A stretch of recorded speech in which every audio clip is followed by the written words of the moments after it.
good evening. It's July 30th or 31st, something like that, and we're going to talk about this apple, July Red. I was eating one of these today and I thought it was worth talking about. I'm in like 3 days into a fast, and this time I'm doing a juice fast. About 25 years ago, I got Lyme disease, and I've just had lingering problems ever since with like what seem like autoimmune type of problems.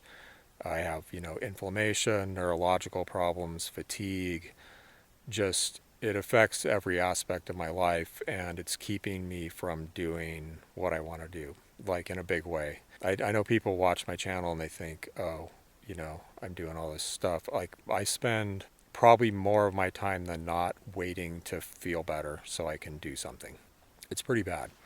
I'm way, way better than I used to be, and one of the tools that I found really helpful is fasting. And there could be a couple different reasons for that, but I'm not going to go into it right here. But it seems to kick down the inflammation, and it can really help a lot. So this time I'm trying to do like a longer juice fast, so it's good timing because I'm just starting to get apples, that are ripe enough and have enough sugar to bother juicing.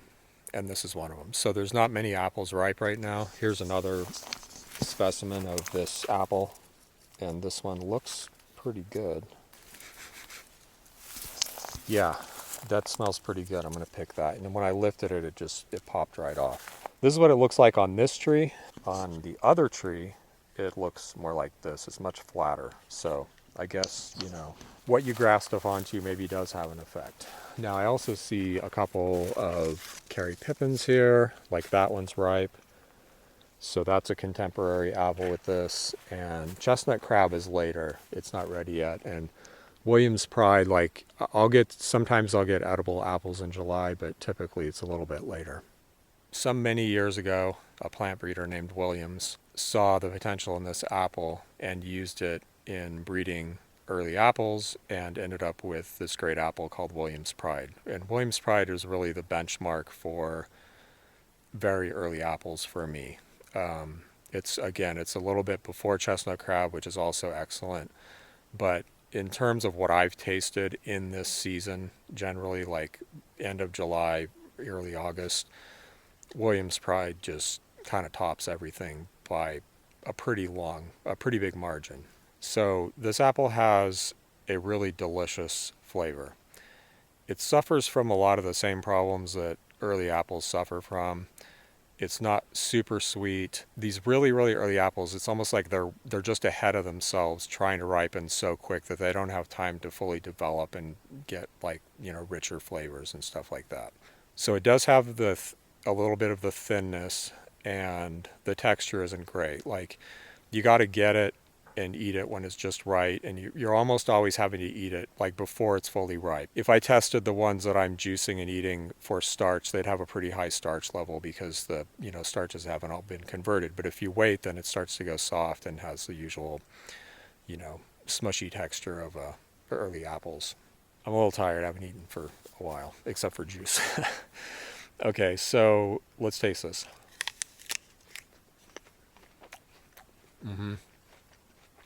Yeah, so the presentation of this apple is acid forward, and it's not that it's a particularly tart apple, it's just that it doesn't have a high sugar level because it's so early, it hasn't converted yet, and these early apples just tend not to have high sugar levels anyway.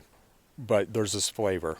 I wouldn't call it a complex flavor, it's very fruity, it really tastes kind of like berries, like some kind of berry. I think I've seen people compare it to boysenberry. It's been a long time since I've tasted boysenberry, so I'm not sure. But there is a delicious berry-like flavor in here, and I've tasted that same flavor in Williams Pride, so it did carry over. I keep trying to think of reasons that I should use this apple in breeding, and I really can't think of any. I really think it's best to just move forward with Williams Pride. I've thought about, well, maybe I can cross this with another high quality apple and then back cross it to Williams Pride. I'm not really that into back crosses unless you're really chasing a very specific trait, like say this berry flavor. I feel like the way forward is to make more complex crosses, right? So I'd rather take something else that tastes like berries or some other early super flavorful apple like Irish peach, has a very complex fruity flavor, and just cross those with Williams Pride. I have made crosses with this before, and I think it has potential. It's just that so much good work has been done, and I feel like the best qualities of this apple have been carried forward into Williams Pride, even though it's slightly later. And there just isn't a real good reason to continue using this. I am, however, going to take this apple with me when I go. I'm not going to graft a whole tree of it. Like one small branch would be enough, but just its value as an early something to munch on. Like I can enjoy eating this apple. Again, like it doesn't have the very best texture. It's not all there. It's not really fully developed, but it's pleasant to eat, especially at this time of year. And it's great for juicing. I'm trying to go into this juice fast, and I'm thinking about pushing it for like weeks maybe, like really going for it.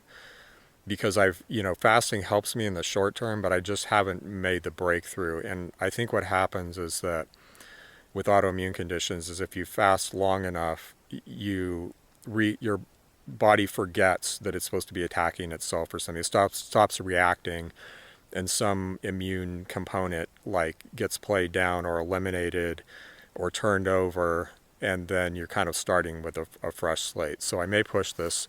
I'm going to need a lot of apples because I'm mostly going to be juicing apples. Having a good sized branch of this, like one branch on a tree or half a branch, I could see a high value to that. I would recommend trying it. Most of the apples that I grow here, I'm not going to take with me when I move. But this is one that I feel like it has a place as a decent early apple. So let's taste this other specimen, and then I want to taste this Kerry Pippin.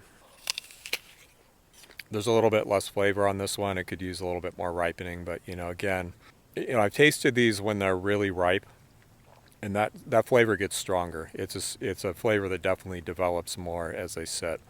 This one is a little more appley tasting with less of that, but the texture again is going to go downhill. So best for juicing and just having an early apple and just being excited to eat apples again. That's its value. Let's taste Kerry Pippin here. This is Kerry Pippin, or Kerry's Irish Pippin.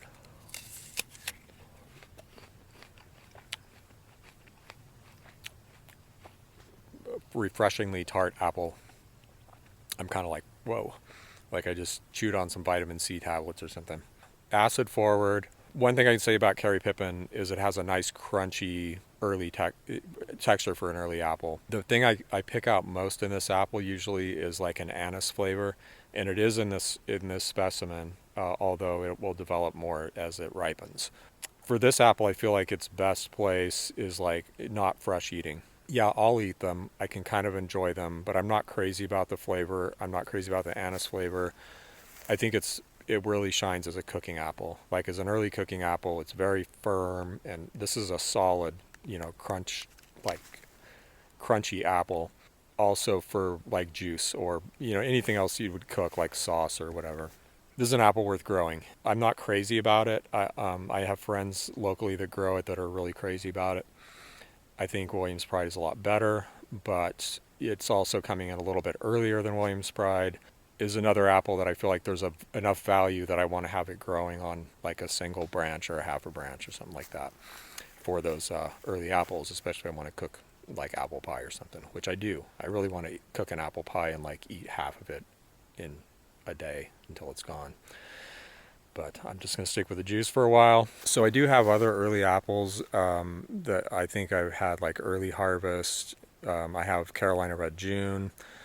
It's really useless here except for juicing. I'm not too impressed with it, but I wouldn't say, I think people should try it elsewhere, especially in the South where it's famous. But yeah, as far as early apples go, like I would say the three earliest apples that I'm enthused enough about to take with me are July Red, Kerry Pippin, following that Williams Pride. And hopefully some of my own seedlings like Twang. There's one apple ripening that's starting to have some scent and get ripe, but it's going to be a little bit later. And I find that the earliest specimens of that apple haven't been too great, except maybe as a cooking apple. But for an early cooking apple, I think you're going to have a hard time beating Kerry Pippin. I mean, listen to this, how solid this is. I mean, that is a firm, solid apple for July. I hope this fast makes me feel a lot better because I've just been dragging, man. I just to keep up with like chores. I'll get a couple good days, and I'll get some momentum, and then I'm just down for days. I'll get up a little bit, do some watering, do a little bit, have to go lay down again. Just constant, relentless fatigue. I got to figure this out, because if I don't, I'm not going to be able to do the stuff I want to do. Just moving is going to be epic, as it is. If I'm healthy, yeah, not good. I'm going to think about pushing this juice fast, for like a couple weeks, like 2 or 3 weeks, maybe even longer, to see how things go. But I think I need to do some research. But there's an amount of time where like your antibodies turn over, so whatever they are, some immune crap that goes on. Wish me luck.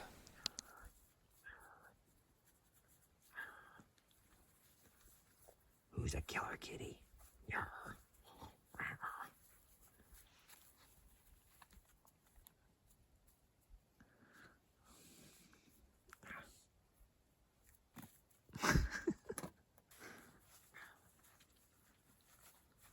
Killer kitties.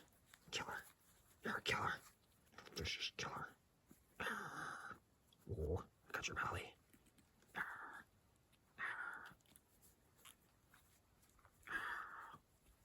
You little gremlin.